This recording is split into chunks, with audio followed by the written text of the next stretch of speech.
चलो, आप सबको जय मसीह की एंड प्रेज लॉर्ड। और मैं उम्मीद करती हूँ कि आप सब बहुत ही खुश हैं और प्रभु के साथ बने हुए हैं।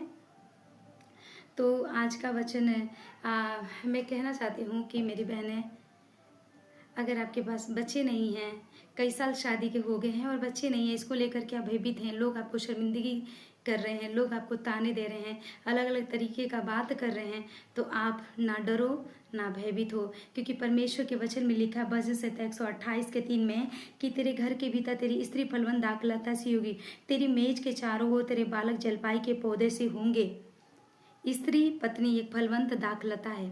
एक स्त्री माँ के रूप में भी हो सकती है, बहन के रूप में हो सकती है, पत्नी के रूप में हो सकती है, दादी के रूप में हो सकती है। आप जो भी हैं अपने घर की, यहोवा का भय मानने वाली हैं। इस वचन में लिखा है कि जो व्यक्ति यहोवा का भय मानता है, जो व्यक्ति यहोवा का भय मानता है, वो दादीहीन नहीं रहेगा, माँहीन नहीं रहेगा। हैं? आप जरूर संतान के आशीष पाएंगे। चाहे आपके पास बांझपन का प्रॉब्लम है, या फिर कोई और भी इश्यूज है, या फिर पति पत्नी का रिलेशनशिप में प्रॉब्लम है, पति पत्नी के रिश्ते में गड़बड़ियां हैं और इसकी वजह से आपके पास बच्चे नहीं है और लोग झूठ मूठ का आरोप लगाएं कि तो आप माँ नहीं बन सकती हैं। तो परमेश्वर कहता है कि जो स्त्री यहोवा का भय मानती है, जो व्यक्ति यहोवा का भय मानता है, वो उसके मेज के चारों तरफ जलपाई के पौधों के नए बालक होंगे।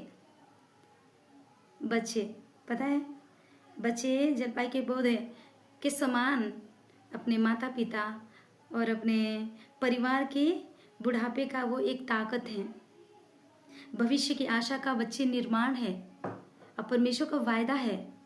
अब्राहम को जो आशीष दिया था परमेश्वर ने, बुढ़ापे की अवस्था में दिया था।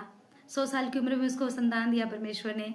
और बाइबल में कहती है हर एक विश्वासी जन विश्वास करने वाले अब्राहम के आशीष पाएंगे। अब्राहम तो 100 साल तक पिताहीन था, सारा माताहीन थी, उसको दिया परमेश्वर ने। आप विश्वास में बने हुए हैं और हम अब्राहम के वंश से निकल के आ रहे हैं, तो जरूर संतान की आशीष प्रभु देगा। बस अपना विश्वास को खोना नहीं मेरी बहन, विश्वास को प्रभु में बनाए रखना, बरकरार रखना, सवाल मत करना प्रभु से। प्रभु महान है। बाइबल में लिखा ना तो बल से न शक्ति से, पर तेरी आत्मा के द्वारा सब कुछ संभव है। परमेश्वर के लिए कोई कठिन नहीं है। बेबी देना कोई बड़ी बात नहीं है। बच्चे तो परमेश्वर एक साथ में 4 दे सकता है। आपको पता है, 2 जुड़वा बेटा 2 जुड़वा बेटी के साथ आपको ब्लेस्ड कर सकता है। हाँ, विश्वास करो तो जुड़वा बच्चा एक बेटा एक बेटी के साथ आपको ब्लेस्ड कर सकता है परमेश्वर। 3 बच्चे एक साथ दे सकता है परमेश्वर। बुद्धिमान, खूबसूरत, स्वर्गीय आशीषों से परिपूर्ण, स्वर्गीय बुद्धियों, बाइबल का ज्ञान से भरा हुआ, आत्मा से परिपूर्ण, यहोवा का भय मानने वाला ऐसा संतान आपको दे सकता है परमेश्वर।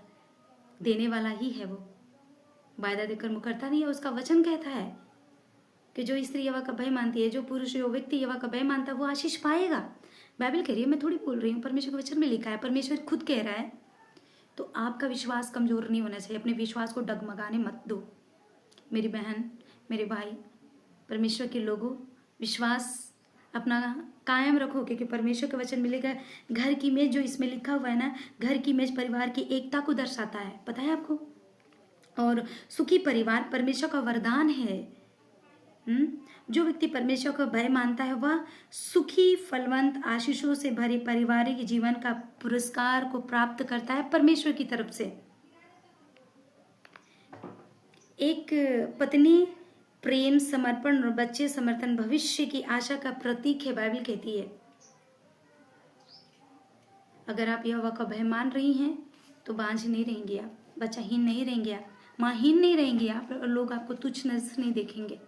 विश्वास करेंगी तो परमेश्वर की महिमा को देखेंगे। बाइबल कहती है जैसा तेरा विश्वास है तेरे लिए हो जाएगा। विश्वास करेगी तो परमेश्वर की महिमा को देखेगी। परमेश्वर के वचन में लिखा है, सुन, जो पुरुष यहोवा का भय मानता वह ऐसी आशीष पाएगा। मेरे भाई, पत्नी को सताना कृपया करके बंद कर दो। अपनी पत्नी को तिरस्कार करना बंद कर दो। अपनी पत्नी को तुच्छ नजर से देखना और तुच्छ करना, परिवार के सामने, लोगों के सामने, समाज के सामने निंदा करना बंद कर दो कृपया करके। क्योंकि जिस घर की स्त्री दुखित होती है, उसका पूरा परिवार विनाश के कगार पर था। पूरा परिवार दुखित रहता है, पूरा परिवार संघर्ष करता है। जिस घर की स्त्री आनंदित रहती है, वो पूरे परिवार को स्वर्ग बना देती है।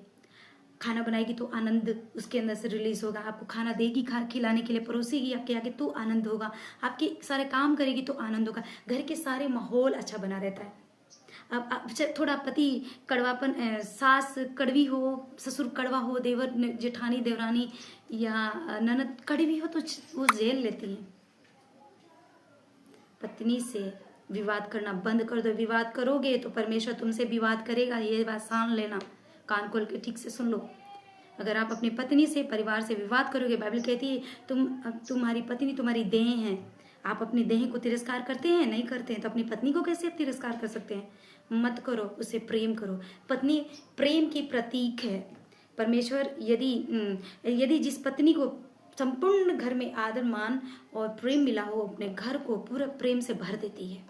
हर एक चीज प्रेम से भरा हुआ रहता है, घर का माहौल पूरा प्रेम से परिपूर्ण रहता है। तो आप, चुनाव आपका है। क्या करना चाहते हैं? अपने घर को नर्क बनाना चाहते हो, स्वर्ग बनाना चाहते हो? परमेश्वर का संदेश आप तक पहुंच गया? बुद्धिमान लोग बातों को सुनते हैं, कान से सुन के कान से उड़ा नहीं देते हैं। उपजाऊ भूमि बनो। जिस उपजाऊ भूमि का काम होता है कि उस बीज में जब उसकी भूमि के अंदर बीज बोया जाता है तो अंकुर देता है, पौधा निकाल के देता है, मुंह खोल देता है अपना पौधा देने के लिए। और पौधे को फिर जब दे दिया तो अब उसका काम होता है हमारा सींचना, सींच के उसको पाल के बड़ा करना, तब जाके वो फल देता है। आप सोचते हो पत्नी से फल खाए खूब चपड़ चपड़, हाँ, लेकिन जो सींचने की टाइम है वो सींचो नहीं। सींचो अपनी पत्नी को, परिवार को सींचो, एक अच्छा पुरुष बनो। May God bless you all. प्रभु आप सबको आशीष दे।